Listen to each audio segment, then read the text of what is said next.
नमस्कार मित्रांनो, तू हिरे माझा मितवा या मालिकेच्या आजच्या भागामध्ये ईश्वरी नम्रताला सांगत असते की हे सगळं ना भडतू चंदमुळं झालं. तेवढ्यात लगेच तिथे आता जयू असते आणि जयू सुद्धा ईश्वरीचं बोलणं ऐकते. ईश्वरी सांगत असते तो एवढा वाईट असेल आणि एवढ्या खालच्या पातळीला जाईल हे मला अजिबात नव्हतं वाटलं. जयू ओरडत म्हणते, एवढे दिवस मी ओरडून ओरडून सांगत होते तेव्हा नाही भरोसा आला, पण स्वतःवरती जेव्हा वेळ आली तेव्हा भरोसा आला. पैशावाले लोक ना असेच असतात. जयू आता पुढे बोलणार तेवढ्यात लगेच नम्रता म्हणते, आत्या तू जमली असशील ना, मी तुझ्यासाठी चहा टाकते. जयू आता म्हणते की हो, काहीतरी खायला सुद्धा कर. हॉस्पिटलमध्ये नाचून नाचून इकडे तिकडे जीव गेलाय माझा. आणि मग त्याच्यानंतर ईश्वरी लगेच जयूला थांबवते आणि तिला म्हणते, आत्या माझ्यामुळे तुझी खूपच भागमदौड झाली. खरंच तुला मनापासून सॉरी. जयू म्हणते सॉरी म्हणे. सॉरी म्हटल्यानंतर सगळी पापं धुतली जातात असं वाटतं का तुम्हा आजकालच्या मुलींना? आणि जयू फ्रेश होण्यासाठी तिकडनं निघून जाते. जयूच्या बोलण्याने ईश्वरी मात्र शांत होते. तर नम्रता तिला समजावून सांगत म्हणते, अगं ईशू ती रागाच्या भरामध्ये बोलली, तू एवढं मनाला लावून नको घेऊस. आणि नम्रता चहा टाकण्यासाठी तिकडनं निघून जाते. पण ईश्वरीला जेव्हा तिचा ऍक्सिडेंट झाला तेव्हाच सगळं आठवत असतं. त्यानंतर इकडे अर्णव तयार होत असतो आणि तो ईश्वरीच्या बोलण्यावरती विचार करत असतो. तो विचार करत असतो की ईश्वरी त्याला म्हणाली होती की मी तुमचं काय वाईट केलं होतं म्हणून तुम्ही माझ्या जीवावरती उठलात. कोणी जगलं काय मेलं काय तुम्हाला काय फरक पडतो? अर्णव आता विचार करतो की काय करू मी, त्या मिस गडबडची विचारपूस करू का? तर मग आता अर्णव लगेच मोबाईल घेतो आणि ईश्वरीचा नंबर काढतो.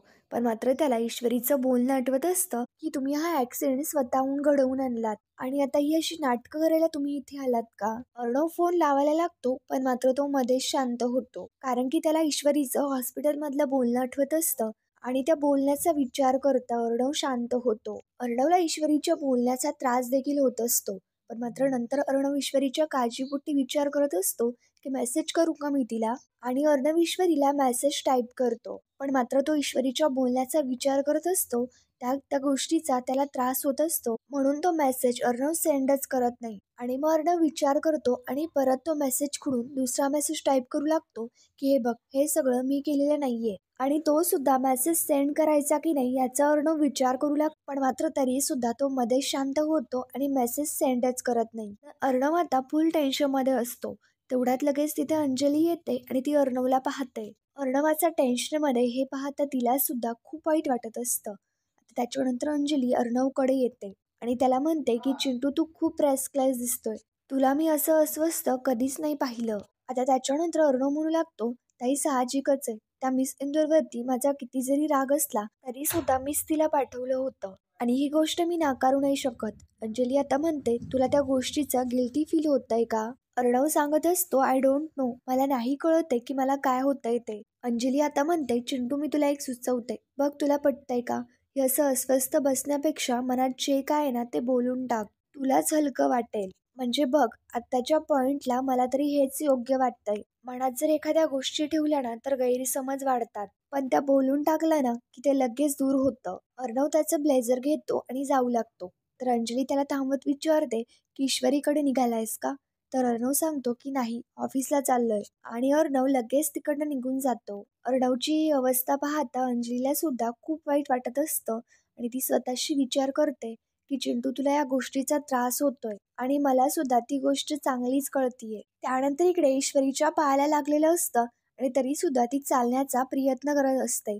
आता ईश्वरी मुश्किलीने उठते पण मात्र तिचा पाय खूपच दुखतो. तेवढ्यात अंजली येते आणि ती ईश्वरीला म्हणते, इशू काय ग, का उठलीस तू? अजून पाय बरा झालेला नाहीये. हे बघ तू अजिबात घाई नको करू. ईश्वरी म्हणू लागते, घाई नको करू तर काय करू, अशीच बसून राहू का? अगं 2 कदम सुद्धा मला चालता येत नाहीये. नम्रता सांगत असते, इशू त्याच्यासाठीच तुला आराम करायला सांगितलाय. ईश्वरी म्हणत असते, अगं पण ताई, अजून किती दिवस तुमच्यावरती असा बोज बनून राहू? आता नम्रता ओरडत म्हणते, तू काय जरा पागल आहेस का? आपल्या माणसांवरती कोण बोज बनतं? आता इकडे ईश्वरी सांगत असते, ताई मला लवकरात लवकर बरं व्हायचंय आणि खूप काम करायचंय आणि आईबाबांचं लॉकेट परत मिळवायचंय. हे सगळं असं अचानक झाल्यामुळे मला खूप अडकल्यासारखं झालंय. ताई हॉस्पिटलचा खर्च सुद्धा खूप झाला असेल ना? तर मग आता नम्रता सांगते की इशू तू पैशाचं टेन्शन नको घेऊस, ते सगळे पैसे अर्णव सरांनी देऊन टाकले. हे ऐकल्यानंतर तर ईश्वरीला मोठा धक्काच बसतो. ईश्वरी आता चिडत म्हणते, हे असंच वागतो तो माणूस, लोकांसमोर उदार बनतो पण मनातून 1 नंबरच्या नीचे. लोकांच्या नजरेमध्ये जरी जेंटलमॅन बनत असला ना, तरी सुद्धा मी त्याला कधीच नाही माफ करणार. आता ईश्वरीला नम्रता शांत करत म्हणते, तू शांत हो आणि मला फक्त एवढं सांग की तुला बरं व्हायचंय ना. आता ह्या सगळ्या गोष्टी ना मनातून काढून टाक आणि फक्त मनात एकच गोष्ट ठेव की तुला तुझ्या पायावर उभं राहायचंय आणि त्याच्यासाठी जबरदस्त विल पॉवर लागणार आहे आणि ती आहे तुझ्याकडे. म्हणजे बघ, सगळं कसं एकदम सहीसाट होऊन जाईल. त्यानंतर आता इकडे अर्णव ऑफिसमध्ये आलेला असतो, पण त्याला तिथे सुद्धा चैन पडत नसतं. अर्णव सीसीटीव्ही फुटेज पाहत असतो आणि त्याला थोडासा त्या माणसाचा चेहरा दिसलेला असतो. अर्णव तेच पाहत असतो.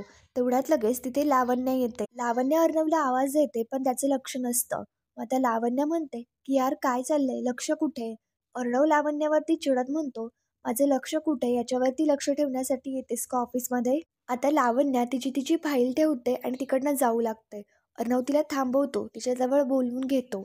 अर्णव लावण्याच्या जवळ येतो आणि अर्णव विचारतो, ओळखतेस का? लावण्याला काही समजत नाही आणि अर्णव तिला लॅपटॉप दाखवतो.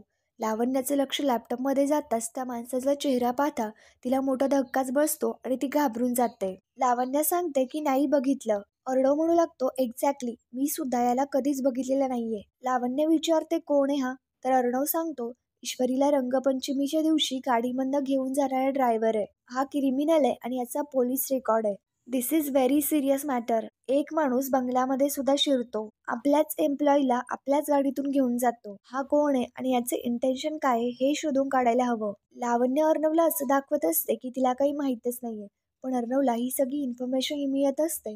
ते पाहता तिला मोठा धक्काच बसत असतो. त्याच्यानंतर लावण्याला अर्णव जायला सांगतो आणि लावण्य लगेच निघून जाते. लावण्य इकडे बाहेर टेन्शनमध्ये चाललेली असते. ती गार्डनमध्ये असताना ती आता विचार करत असते की नो वे, यारला माझ्यावरती डाऊट येऊच शकत नाही. Don't worry Lavanya, you are completely safe, just relax. त्याच्यानंतर मामी आता किचनमध्ये येते आणि चोरून लावण्याला कॉल करते. लावण्य फोन उचलते तर मग आता इकडे वल्लरी सांगू लागते की लावण्य, यावेळी सुद्धा तुझ्या माणसाने मातीच खाल्ली आहे. आता याच्यातून काय होणार आहे कळतंय का तुला? पण मात्र लावण्य म्हणते, मामी प्लीज तुम्ही मुद्द्याचं बोला. आता वल्लरी सांगू लागते, आपण फक्त इथे बोलतच बसलोय, पण तुझ्या माणसाचा पोलिसांपर्यंत फोटो सुद्धा पोहोचला. तुला सगळं माहिती असून तू एवढी थंड काय बसू शकतेस? तो माणूस मुंबईच्या बाहेर गेला की नाही? लावण्या म्हणू लागते, हे बघा, त्याला आयुष्यभर पुरतील एवढे पैसे मी दिलेत आणि त्याच दिवशी त्याला मुंबई सोडून जायला सुद्धा सांगितलं होतं. वल्लरी म्हणते, सांगितलं होतं म्हणजे? आता कुठे आहे तो माणूस? लावण्य चिडत म्हणते, मला काय माहिती, गुंडा येतो, एम्प्लॉय नाहीये मला डेली रिपोर्ट करायला. काय चाललंय तुमचं? त्याने मला शब्द दिलाय, तो जाईल मुंबई सोडून. वल्लरी म्हणते, तुला खात्री नाही ना? हे बघ लावण्य, अर्णव त्याला शोधण्यासाठी जीवाचं रान करतोय, आकाश पाताळ एक करतोय. हे बघ लावण्या, मागच्या वेळी जरा वेगळं होतं आणि यावेळीच्या अर्णवला असं वाटतंय की त्याच्या हातून चूक झाली म्हणून तो मेरीला पेटलाय. लावण्या, मी तुला पुन्हा एकदा स्पष्ट सांगते की तो माणूस मुंबई सोडून गेला की नाही याची खात्री कर आणि नसेल गेला तर पाठवून दे. पुन्हा जर तो माणूस अर्णवच्या हाती लागला आणि त्याने जर त्याचं तोंड उघडलं ना तर काय होईल? लावण्य म्हणते की काय होईल हे माहिती मला, जस्ट काउंट डाऊन. आणि तशीच जर सिच्युएशन आली ना तर काय करायचं मी बघून घेईल. आणि लावण्य रागातच फोन ठेवून देते. त्याच्यानंतर अर्णव आता इथे ऑफिसमध्ये त्या ड्रायव्हरचा फोटो पाहत असताना, त्या गुंडाचा फोटो पाहत असताना त्याला ईश्वरीचं बोलणं आठवत असतं की त्या ड्रायव्हरने तुमचं नाव घेतलंय. तेवढ्यात तिथे आकाश येतो. तो कामाबद्दल बोलू लागतो, पण अर्णवचं काय त्याच्याकडे लक्षच नसतं. अर्णव आता आकाशला म्हणतो, ऑफिसमधले काही स्टाफ नाही आलेला का? आकाश सांगतो की नाही, सगळेच आलेले आहेत. पण अर्णव म्हणतो, मग एवढी ऑफिसमध्ये शांतता काय? तर आकाशला समजतं की म्हणजे हा ईश्वरीला मिस करतोय. आकाश म्हणतो, मे बी ईश्वरी नाहीये म्हणून तुला असं वाटत असेल. म्हणजे तुला असं म्हणायचंय की तिचा डेसिबल लेवल ऑफिसमध्ये सगळ्यांपेक्षा जास्त असतो. अर्णव आता पुढे काहीच बोलत नाही आणि टॉपिक चेंज करत आकाशला म्हणतो, तू कामाबद्दल बोलत होतास. आणि आकाश अर्णव दोघी कामाबद्दल बोलू लागतात. पण मात्र त्याचं लक्ष कामाकडे नसतंच. त्याला ईश्वरीचं बोलणं आठवत असतं आणि त्या गोष्टीचा विचार करून त्याला त्रास होत असतो. अर्णव आता उठतो आणि म्हणतो की दिस इज अंडरेबल. हे गिल्ट असं नाही जाणार, तिला भेटावंच लागेल आणि तिला भेटून सांगावं लागेल, पटवून द्यावं लागेल. जे घडलं ते इंटेन्शन नव्हतं, मी मुद्दाम केलेलं नाहीये. तर मग अर्णव लगेच तिकडनं निघून जातो आणि या गोष्टीचा आकाश सुद्धा विचार करू लागतो. त्यानंतर ईश्वरी आणि नम्रता दोघी हॉलमध्ये असतात. आता नम्रता ईश्वरीला गोळ्या घ्यायला सांगत असते, पण ईश्वरी गोळ्याच घेत नसते. तेवढ्यात लगेच तिथे अर्णव सुद्धा येतो. ईश्वरी आता सांगत असते, ताई एवढ्या गोळ्या देण्यापेक्षा ना त्याची एक उसळ बनव आणि देऊन टाक मला. पण मात्र नम्रता ईश्वरीला बळजबरीने गोळ्या देत असते आणि ईश्वरी गोळ्या घेण्यासाठी नाही नाही बोलत असते. आणि ईश्वरीचं हे सगळं वागणं अर्णव सुद्धा पाहतो. अर्णव आता दार वाजवतो. ईश्वरी आणि नम्रता यांच्या दोघींचंही लक्ष अर्णवकडे जातं आणि ईश्वरी आश्चर्याने अर्णवकडे पाहू लागते. ईश्वरी तर अर्णवकडे खूपच रागारागाने पाहू लागते. अर्णवला पाहता ईश्वरी तोंड फिरवते. नम्रता आता अर्णवला आतमध्ये बोलवते.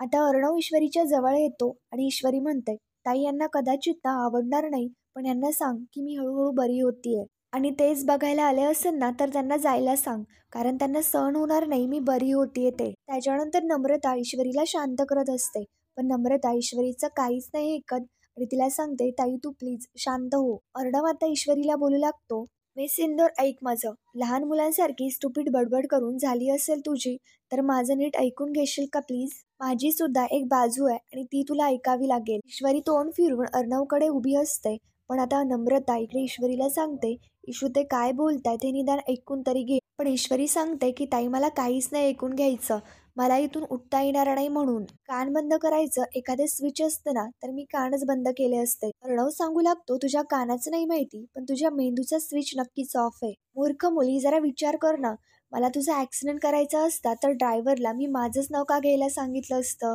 तोंड चालवतेस त्याच्यापेक्षा थोडंसं डोकं चालव ना. नम्रता आता म्हणते, इशू बरोबर आहे, ही गोष्ट मला सुद्धा पटती. ईश्वरी नम्रतावरती ओढत म्हणत असते, ताई तुला काहीच नाही माहिती, तू उगाच मध्ये नको पडू. पण मात्र अर्णव सांगतो की एक मिनिटं माझं ऐकून घे. हे बघ मिस इंदोर, मी ऑफिसच्या कामामध्ये टास्क मास्टर आहे. लोकांना वाटतं मी खूप वाईट आहे, पण नेमकं मी काय ना हे मलाच माहिती आहे. याचा अर्थ असा नाहीये की मी लोकांना संपून टाकायला बघतो. आणि कोण आहेस तू? एक साधी पीए. मला जर वाटलं ना एका मिनिटामध्ये सॅक करू शकतो आणि ते मी आधीच केलंय आणि त्याच्यासाठी तुला मी मारू कशाला? एवढी मोठी रिस्क का घेऊ मी? अर्णव राजे शिर्के खडूस असेल, रागीट असेल, पण कोणाचा जीव घेण्या इतपत नीच नक्कीच नाहीये.